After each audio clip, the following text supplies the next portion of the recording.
What's up, DMV and everybody? It's your girl, Dr. T, on WOL 1450 AM, where information is power. And this is Real Talk tailored to you. We're all about the Couture Conversations. And so we want to hear about the issues or things that matter most to you. And so April is Second Chance Month. And really what Second Chance is about, it's about what it is, giving a second chance to returning citizens or people who were formerly incarcerated. And so I'd like to introduce Michael Williams. He's the director of the Returning Citizens Affairs Division in the County Executive Office. And I'm so excited to talk to him because he has a wealth of knowledge about how we can best support returning citizens. So welcome to Couture Conversations, Michael. Thank you so much, Tamika, and thank you so much for having me. Yes, my pleasure. So let's start by sharing a little bit of your background and what led you to the work in the Returning Citizens Affairs Division. So I've been doing similar work for almost 35 years. I started out right out of college, working in corrections, probation and parole, pretrial services. And so I always worked in an environment where we were, working and trying to support men and women who were justice involved. Unfortunately, our criminal justice system can be punitive. And so as I got close to the end of my career in government, or the federal government anyway, I thought, why not try your hand at helping people as opposed to being on the other side? And so I went to do criminal justice reform work. I worked at the national level for the Pew Charitable Trust Public Safety Performance Project, where I led policy development and advocacy in multiple states across the country for a few years, and really enjoyed that work, getting a chance to talk to practitioners about ways to improve our systems, both at the probation level as well as in pretrial services and corrections. And so that work was going really well. I enjoyed it. I enjoyed meeting people all over the country. And then the pandemic hit, and nobody in the public sector wanted to talk about criminal justice reform, even though they should, because there were ways to reduce jail and prison populations safely. But our state legislatures and executive offices weren't as interested in hearing about that. And so the position became available in Prince George's County. They were trying to create a new division to support men and women who were coming home, who were being released. And I thought, what a great opportunity for me to merge the skill sets and the experience that I had developed over the past 30 plus years into a system where I could, one, have a hand in creating it, and two, really lean in and try to find ways to support and try to increase the likelihood of success for our men and women who were coming home. That's amazing. That's an amazing journey that you've taken and how it's led you to be able, to support so many people. And so for our listeners who may not be familiar with the term returning citizen, what can you define it? And then can you talk about what some common challenges they may face when re-entering the community? Great question. We take a broad approach to defining returning citizen. I really like to say justice involved, because not all of the men and women who we serve have spent, considerable time incarcerated, but they may have spent a short period of time at the county jail or the county detention center. But when they come out, they still face the same challenges, many of the same challenges as those who've been incarcerated long term. And so we take a broad approach. So anyone who is justice involved, be it at the pretrial stage, having spent time in a local detention center, as well as those men and women who have spent, significant time inside behind the wall in our state and federal prison systems. So that's kind of how we define. Well, the second part of your question was again. So what are some common challenges that they face when they return? Absolutely. So as you can imagine, employment is a huge challenge. Housing is a huge challenge. Mental health, behavioral health are significant challenges. Many of our men and women who've been incarcerated or been involved in the justice system, they've experienced trauma throughout their whole lives. And so We talk about trauma before you go in, trauma while you're in, and then the trauma of coming out of that system and trying to rebuild your life. And so the behavioral health piece is critical. Also, education and training opportunities is another challenge. We find that a lot of our people, they have not developed the skills that they need to be successful in the community. And so they lack marketable skills to be able to get into good paying jobs. And so sometimes we have to start from scratch, and we have to all the way back to getting a GED. If you come out, you don't have a GED, you are really operating behind the curve, so to speak. And so we see all kinds of challenges. And in addition, we see food challenges. Food insecurity in our county is significant. And we've had to address that by making referrals. Transportation is another challenge. Our county does not have the best transportation infrastructure. We think it's getting a little better, but it's still a huge challenge to get from one side of Prince George's County to another side. Absolutely. So transportation is a huge issue. I think those are some of the bigger challenges. And I would like to highlight though that's general overall. But our women coming home face significant other challenges. Like the family unification impacts everybody. But for a woman who's been separated from her children, we have a whole different set of challenges, right? And then, when oftentimes women who get incarcerated, they've left the children with a family member, they're home now, and those family members want to give those kids back. And that's not always the best thing, particularly early in the process. Right. Our ladies need a chance to acclimate, get settled, really get their lives together before they're thrust into the demanding role of motherhood. Absolutely. And I'm glad you brought that up because, someone close to me experienced that, but from a childhood perspective, where their mom went away for a while and they had to, live with, their godmother and then their grandmother. And then, when the mom came back home, it was like, she was like ready to like jump in, like nothing had ever happened. And it was not an easy adjustment for, this person and their sibling. And so it was like, the relationship dynamic was difficult to, establish and navigate because, they had been away so long. So I can only imagine how challenging that must be for, the mother coming home as well. Absolutely. And I don't want to discount fathers have a similar challenge, but it's not as acute, I think, as the women. So oftentimes men get an opportunity to come in and get themselves together, and then they're kind of thrust into the fatherhood role. But for our women coming home with children, is a significant barrier, significant challenge. Yeah. So you're listening to Couture Conversations with me, Dr. T, on WOL 1450 AM, 95.9 FM, where information is power.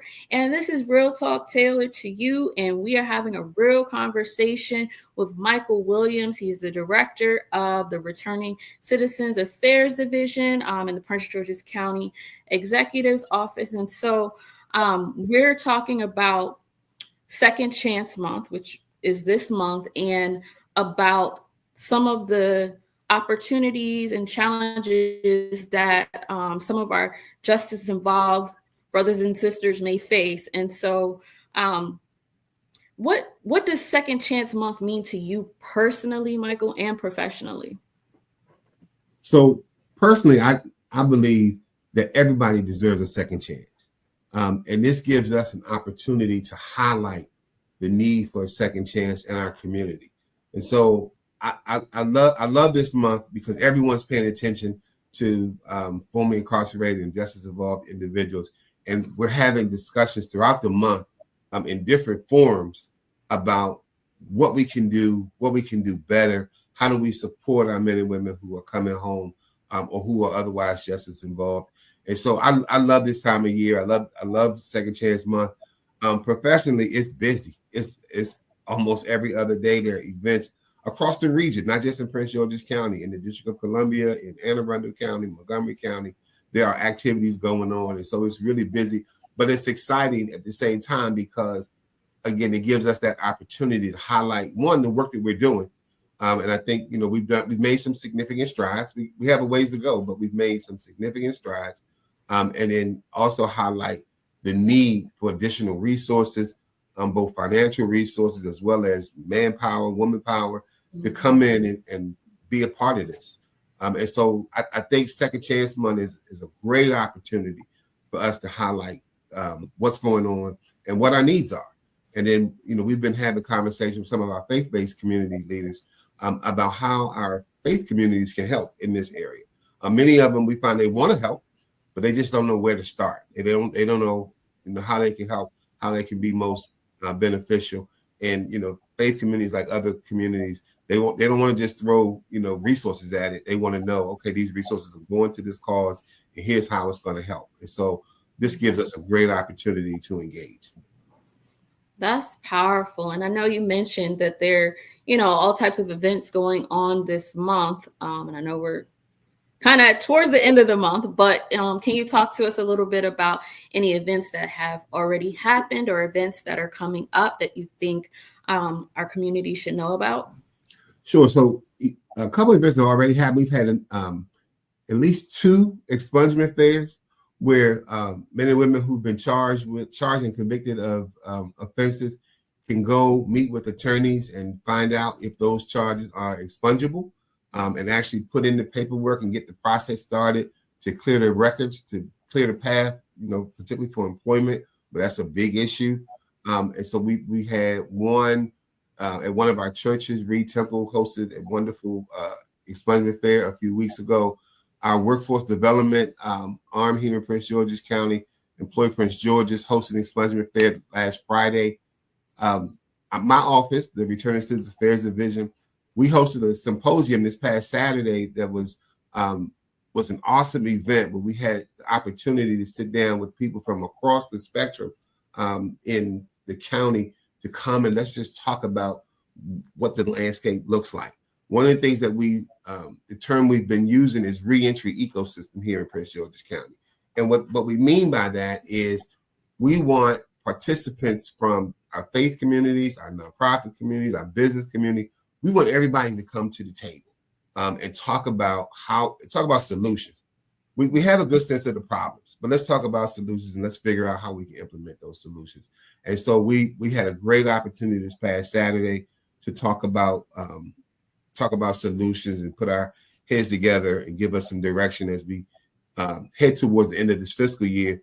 We start planning our strategy for next year, next fiscal year, right? We'll use the resources that we've been blessed with to really impact the community. This week coming up on Tuesday, tomorrow being April 22nd, there's a job fair at Employ Prince George's at 1801 McCormick Drive. We're really excited about that. Employ Prince George's does a great job hosting job fairs for all demographics. But every year during Second Chance Month, they host a reentry job fair. And so that's scheduled for tomorrow at 1801 McCormick Drive. And then on Thursday, we have another job fair being put together by one of our nonprofit groups. That's actually going to be held at the American Job Center at the Tanger Outlets. And so we're really excited about that as well. And so the job fair is always good as to bring employers out. Really, it's good to have the people come out, but we want the employers to come out because we want them to understand the issues, right? And we want them to be able to say, oh, this guy's just like everybody else, or this lady's just like everybody else, and they deserve a second chance. And so we love to get in front of employers, and we love to get our people in front of employers so that we can help them get that leg up. That's awesome. Well, you've been listening to Couture Conversations with me, Dr. T, on WOL 1450 AM. And this is Real Talk tailored to you. And we're having Real Talk with Michael Williams, the director of the Returning Citizens Affairs Division in Prince George's County Executive Office. And we talked about what a returning citizen is defined as. We talked about, some of the challenges that they face when coming home. Particularly one of the points that Michael highlighted was, returning moms and how, it's difficult for them and their children to adjust.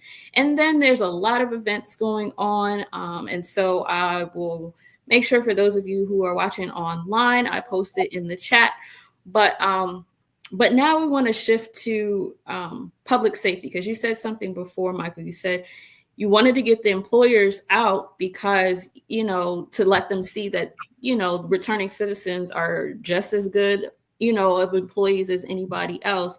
And so I think there may be a stigma there. And so public safety is a huge topic. How does your work with the justice involved support or enhance public safety here in PG County? It's awesome. Dr. T, one of the things that I've been saying, it's been my platform. I always pick a theme for Second Chance Month to kind of press a point home. And this year, I've been really talking to our law enforcement community about the importance of understanding that good reentry strategy is good public safety strategy. Mm-hmm. If we support the men and women who are coming home and we give them opportunities for employment and for housing and just the general support that they need, the behavioral health support, then we decrease the likelihood that they will engage in the behaviors that got them justice involved in the first place. Right. And so it's really important to have our public safety agencies at the table.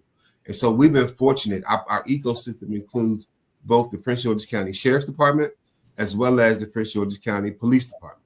And so both of those two law enforcement agencies in our county are at the table. They were represented well at our symposium this past Saturday.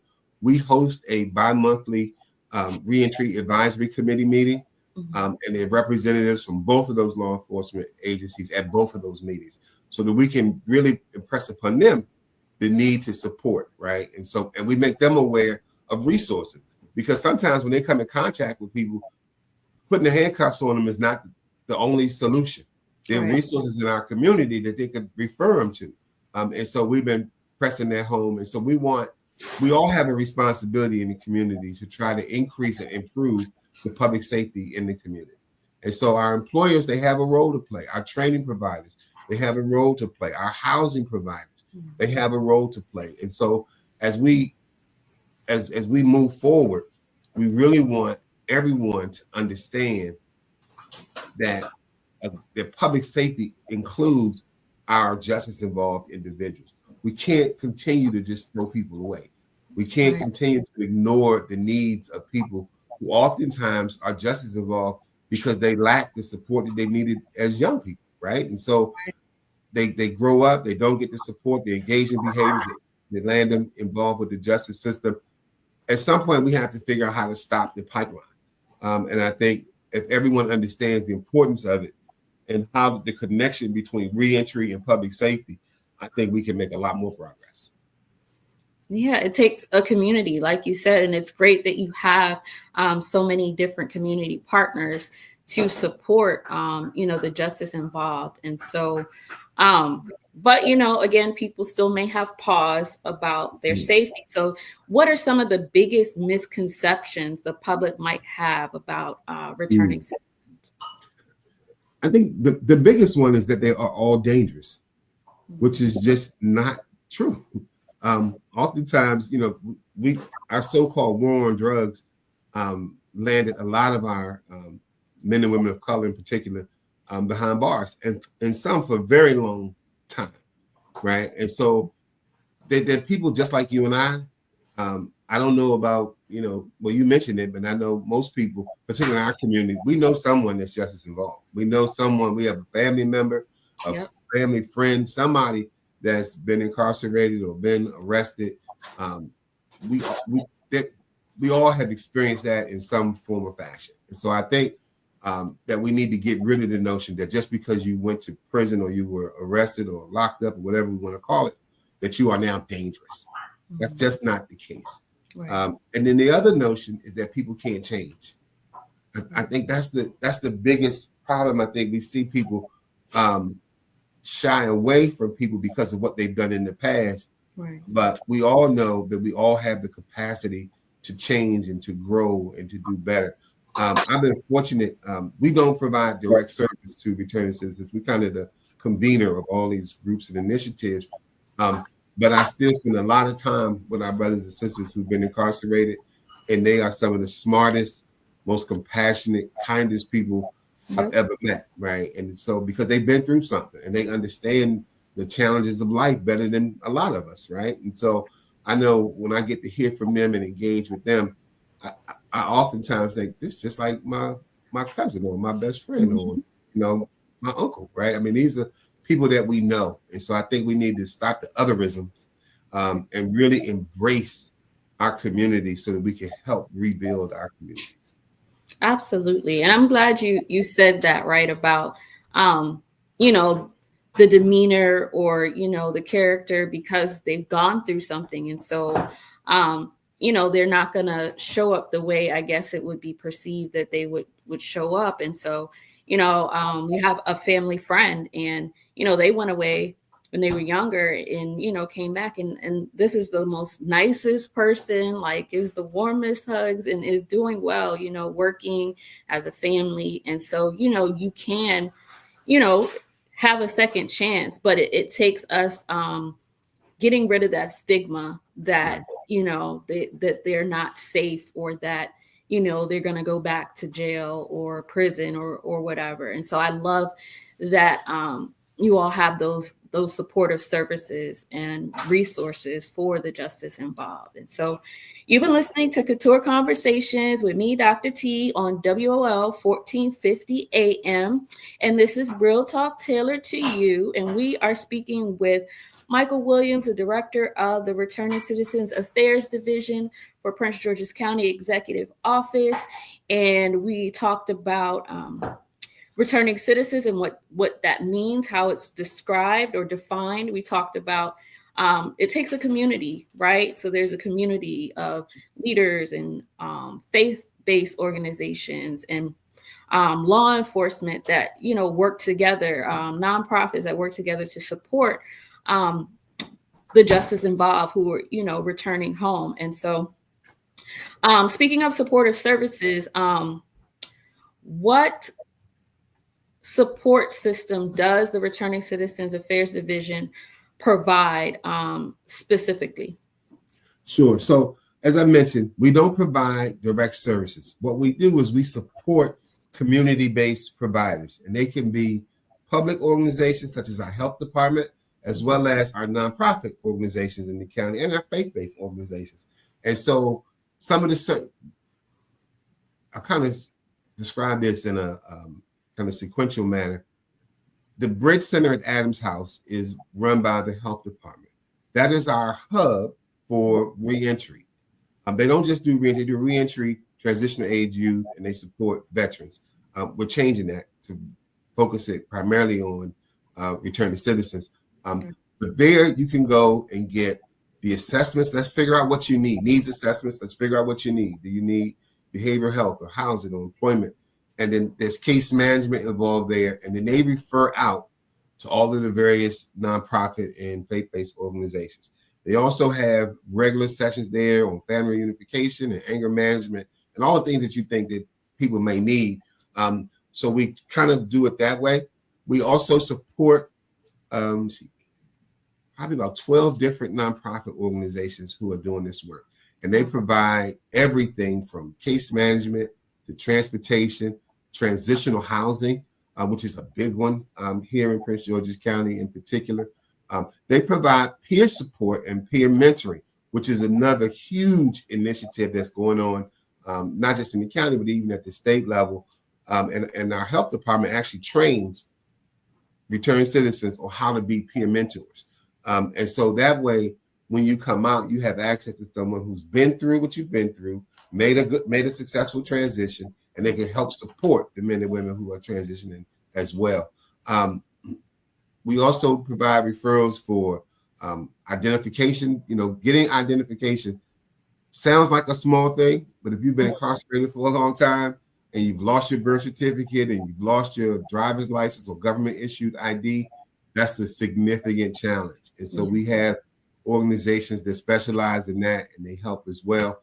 The State Department of Motor Vehicles has implemented a newer program to provide identification to return citizens at a reduced cost. So that's a great benefit. Yeah. One of the challenges that still exist there, though, Because if you have fines and fees from before, we haven't found anyone to pay those fines and fees. So we're still working on that particular initiative. But the fact that they will provide the IDs at a reduced cost is really significant. And all of that can be coordinated out of the Bridge Center. And we actually bring the Department of Motor Vehicles to the Bridge Center quarterly to do the paperwork and do kind of like the back investigations to figure out what do you need. And if there are fines and fees, we tell them up front, okay, you have these fines and fees, let's get those taken care of, and then we can move on and get the IDs. So we have our ecosystem includes, you name it. I think we've probably addressed it, but there's one exception. I think we're gonna get to that in a little bit. I'm gonna hold off on it. But if you need it, we have someone in the county who can help you get there. I think, and interesting, Dr. T, is that a lot of these services have existed for years, but nobody knew about it. And so they were all operating in this vacuum, so to speak. But over the last few years, as we started to convene people and have these conversations, then what we're finding is one nonprofit will say, well, that's not my area of expertise. I'm going to refer you over here because I just talked to them at the Reentry Advisory Committee meeting. And so we're creating this ecosystem where everybody is trying to specialize in what they're best at, so that we don't duplicate efforts and we don't have people just doing things that's not in their lane. So that's kind of how we do the service provision. Wow, that's amazing. And I love the fact that you said you have different like partners, like, utilize what they're best at, right? So you're not operating in a silo, because sometimes, organizations can operate like that. And it's just like, you're wasting time and money, right? Because you're not thinking, smarter, right? And it's, and it's leveraging, the talents and the skill sets of, everyone in the community. And so I just love that the partnership is there. And so you've been listening to Couture Conversations with me, Dr. T, on WOL 1450 AM. This is real talk tailored to you. And so we talk about the things that you care about most. And April is Second Chance Month. So we are talking with Michael Williams, the Director of Returning Citizens Affairs Division in Prince George's County Executive Office. And he has been greatly insightful in giving us a lot of knowledge about returning citizens with regards to resources that are available for them, with regards to some of the challenges, they may face, or the biggest misconceptions that the public might have about them. And so, Michael, how can returning citizens, family members, and loved ones best support them during the reentry process? I know we talked a lot about the services, but what about their families? Great question. And the first thing is patience. If you have a loved one who's been away for a significant amount of time, in particular those, the readjustment process is challenging, right? We recently gave an award to an organization to provide training on how to use cell phones and tablets and computers, because they just didn't know. We have men and women who come home and they've never seen a cell phone, right? They've been incarcerated for many, many years, and they don't know how to use a cell phone and to access information, not just make a call.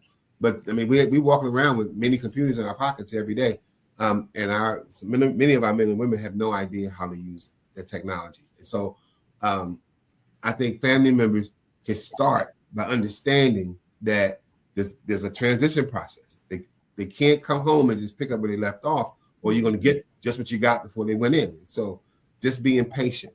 I think one of the things that we want to do, we haven't been able to do it as well as I'd like, is really create like an environment for family members to come together and share and talk about these issues, so that we can help them to help their loved ones.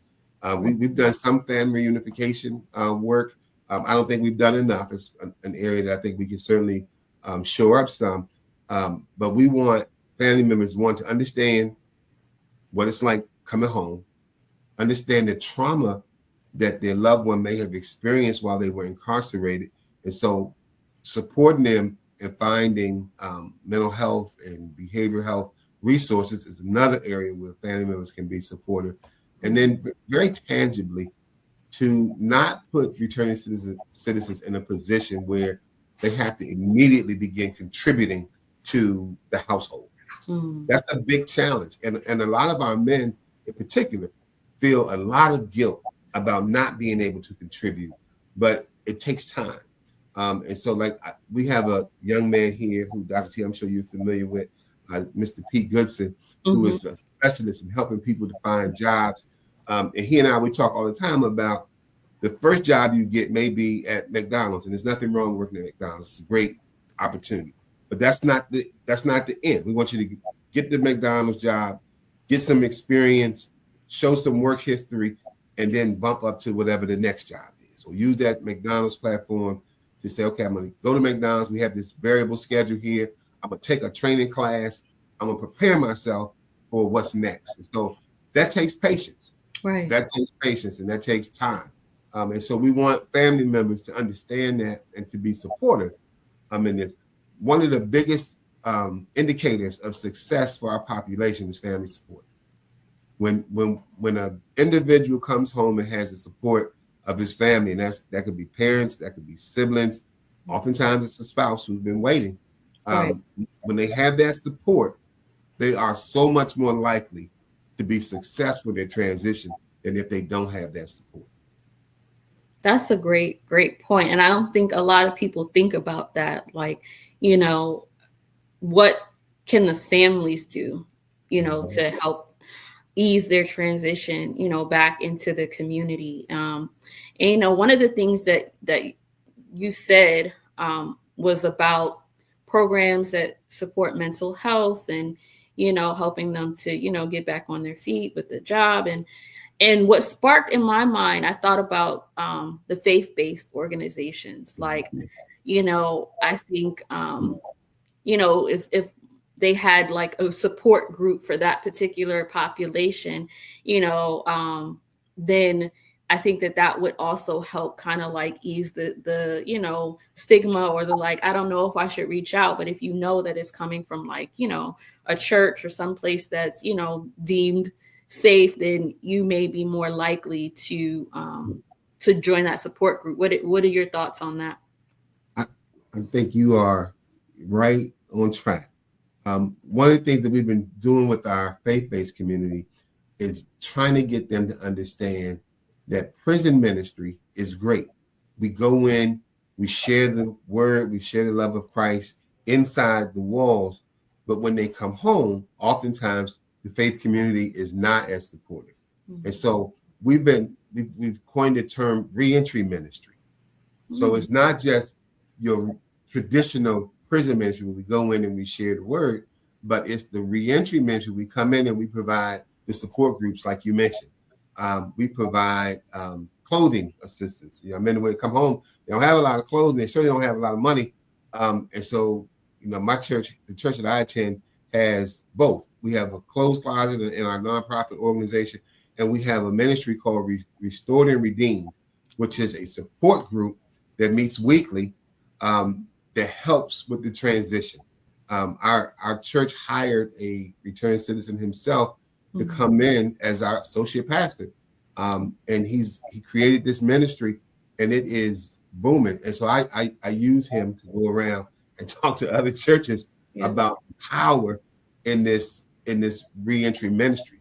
One of the things we had and I didn't mention this earlier, but we had a forum a few weeks ago specifically for faith leaders.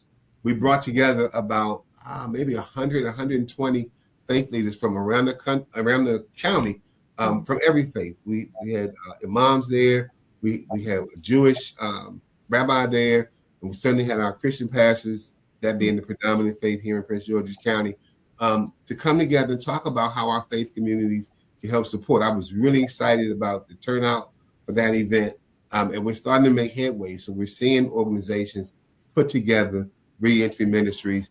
The minister at the church that I attend, he's been instrumental in helping to talk to some of the pastors.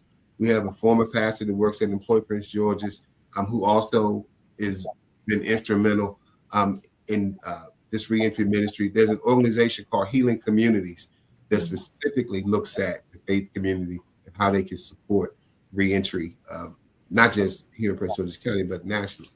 Wow. That's amazing. And I love that, that your pastor, trusted enough to hire, someone who was a returning citizen and look at the blessings that are coming from that, right? He created this ministry and now, they're able to help so many of the justice involved. And I love that you take him around to talk to other churches because it could be the blueprint for how we work together collectively to support returning citizens in a different way. And so I just love that. So you've been listening to Couture Conversations with me, Dr. T, on WOL 1450 AM, where information is power. And here we give you the real talk that's tailored to you with all the information that you need or that you thought you didn't know you needed. And so right now we are talking to Michael Williams, the director of the Returning Citizens Affairs Division in Prince George's County Executive Office. And we've talked about public safety. We've talked about April being Second Chance Month and, what that means and some of the events that are going on. And so if you're viewing online, I'll be sure to drop the links to those events so that, if you know someone, share it so that they can get the support that they need. And so we are now going to shift focus a bit to looking ahead. One of the things you mentioned about, the pastor and going around, that sounds like something that is a newer initiative, but are there any other new initiatives or programs that are on the horizon for your division? There are. We just launched one new one recently, and we want to build on this. So we partnered with the community college here in Prince George's County to implement and develop and implement a program that we're calling Welcome Home. Mm-hmm. And so what Welcome Home is about is giving our men and women the skills that they need to find employment, not just the regular employment, but to get high-paying jobs in our trades. And so the way the program is designed is they spend the first 6 weeks just doing life skills and taking a deep breath and kind of really collecting themselves and just getting a sense of what they're doing, right? And then once they complete that 6 weeks, then the college, through the assistance of Employ Prince George's, who's our funder for this, shout out to Employ Prince George's, the college is providing training in carpentry and electrical trades so that they can get the initial certifications to be able to find and secure employment, to join the unions, and then move on. We are looking for additional providers, training providers, particularly for the different trades. So we want to expand that to plumbing and HVAC and building maintenance, just to name a few. So that's one of our newer initiatives that we just launched last month, or this month, as a matter of fact. We launched it at the beginning of Second Chance Month. That was our kickoff to the month. We also want to continue our efforts to push employers to hire returning citizens. So there's an initiative in the county that has kind of stalled, but it's still on the books. So we're going to keep pushing it, that will reimburse employers a percentage of the salary for a returning citizen that they hire. And so we have a handful of employers who've signed up for that, and they've hired people. We want to push that as well. And then we have the Pathways to Government initiative, where the county government is hiring returning citizens in specific positions to give them their work experience and to help them get a leg up as well. And so we have some real success stories in that Pathways to Government initiative that I'm particularly proud of. But that's not a newer initiative, but it's one that we need to kind of kickstart so that we could get even more people in it. We had one of the challenges was the county went on a hiring freeze last year, and we kind of lost our momentum. So we're regaining momentum in that area. And then the other piece that I think we want to look at is the whole parenting piece, returning citizens as parents, just to provide that support. We hosted a fatherhood forum a few months ago that was really well attended by justice-involved fathers. and they had an opportunity to just share about the struggles that they experienced trying to reunite with families, how to deal with the mothers of the children, whether they're together or not, what that looks like. But we really were highlighting their responsibility and their roles as dads and what that looks like and how much their children need them. And so that event was well attended. Uh, I stay well attended, but we can always use more people. I never want to say we don't have space. We always have space. Right. But that initiative showed us that we need to do more in this area. We had child support specialists there who were able to help counsel the guys on how to get out of arrears and how to make sure that you're taking care of your financial obligations. And so we want to push that. And then the other one I talked about earlier at the start, we just launched a few new contracts, 2 of which are specifically geared to addressing the needs of women returned citizens. And so we're super excited about that. Because that's untapped. I started my career out many years ago working with women, just involved women specifically. And so it's always an issue that's near and dear to my heart. And I know that they don't get the services that they need. And so in this round of grants that we just put out, 2 are specifically geared towards addressing the needs of women who are justice involved. Wow, I love that. And this is such a great conversation. Like, I think that, you're shedding more light on some of the misconceptions about the justice involved or returning citizens.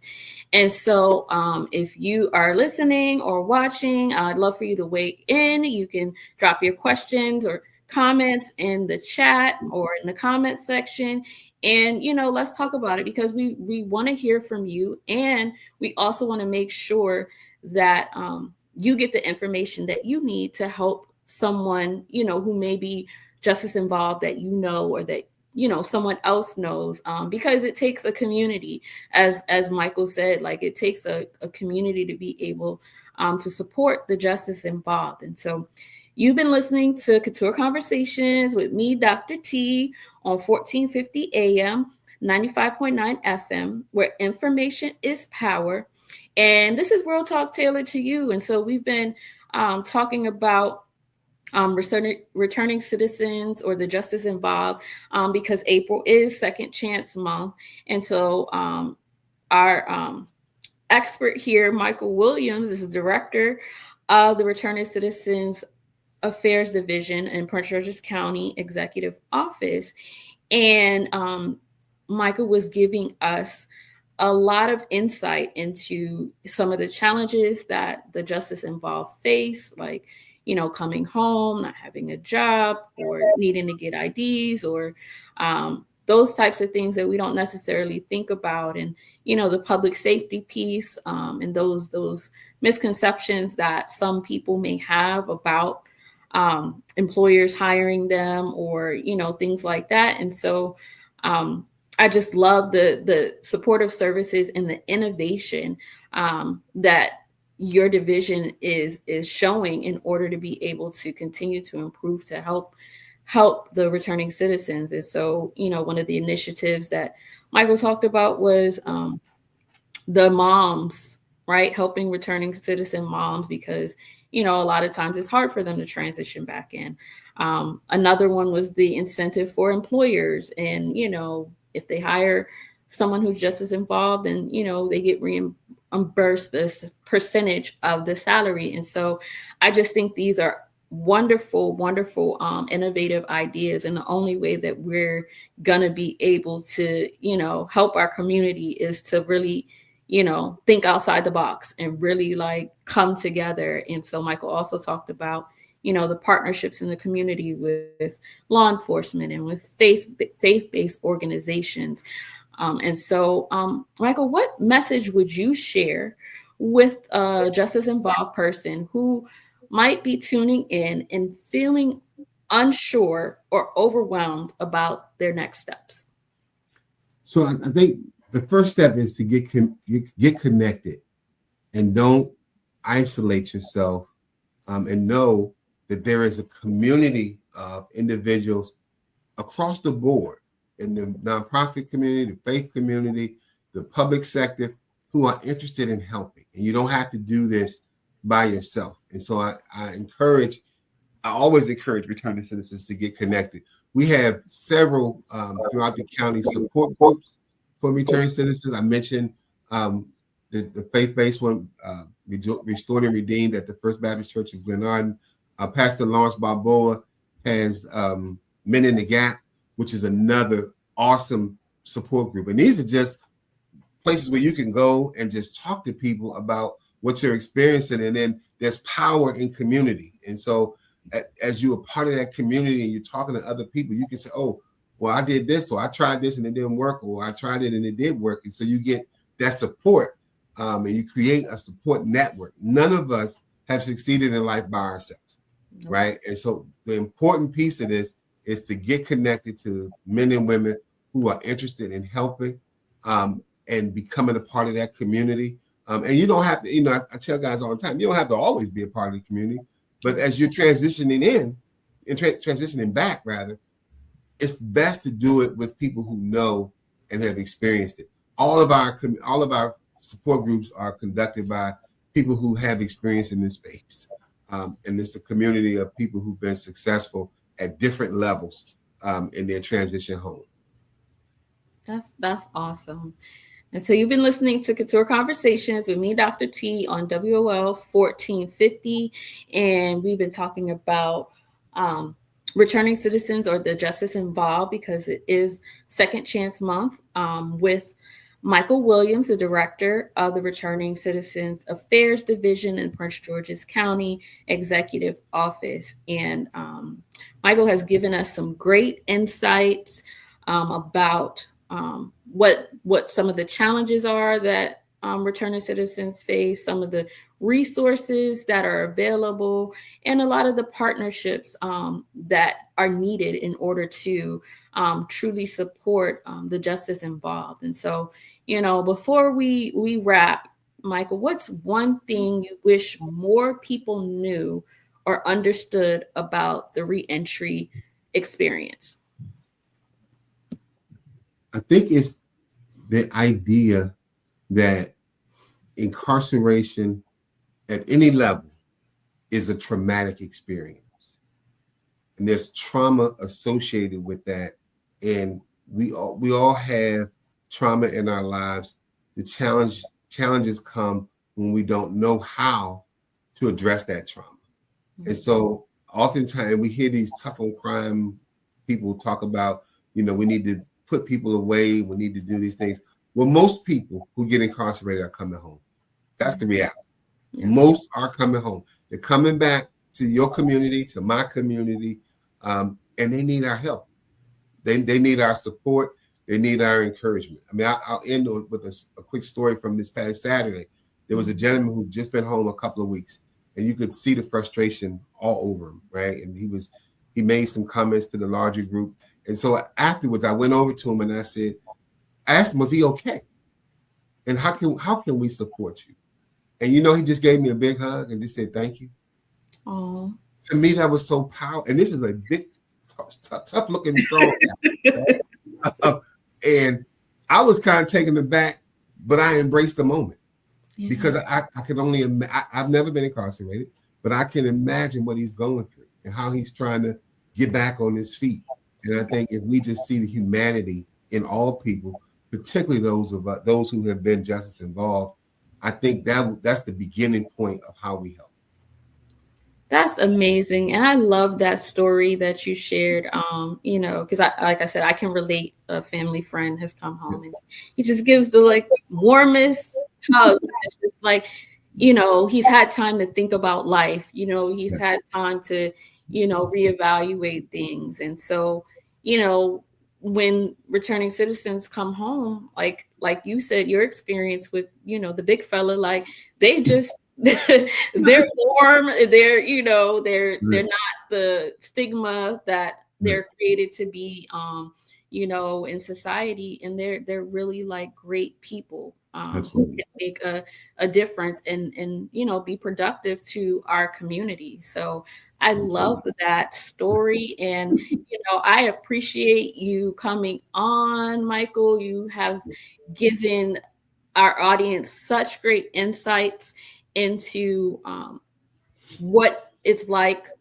working with returning citizens, what some of the challenges are. And so, is there any contact information you want to share with the audience so that they know how to reach out to you?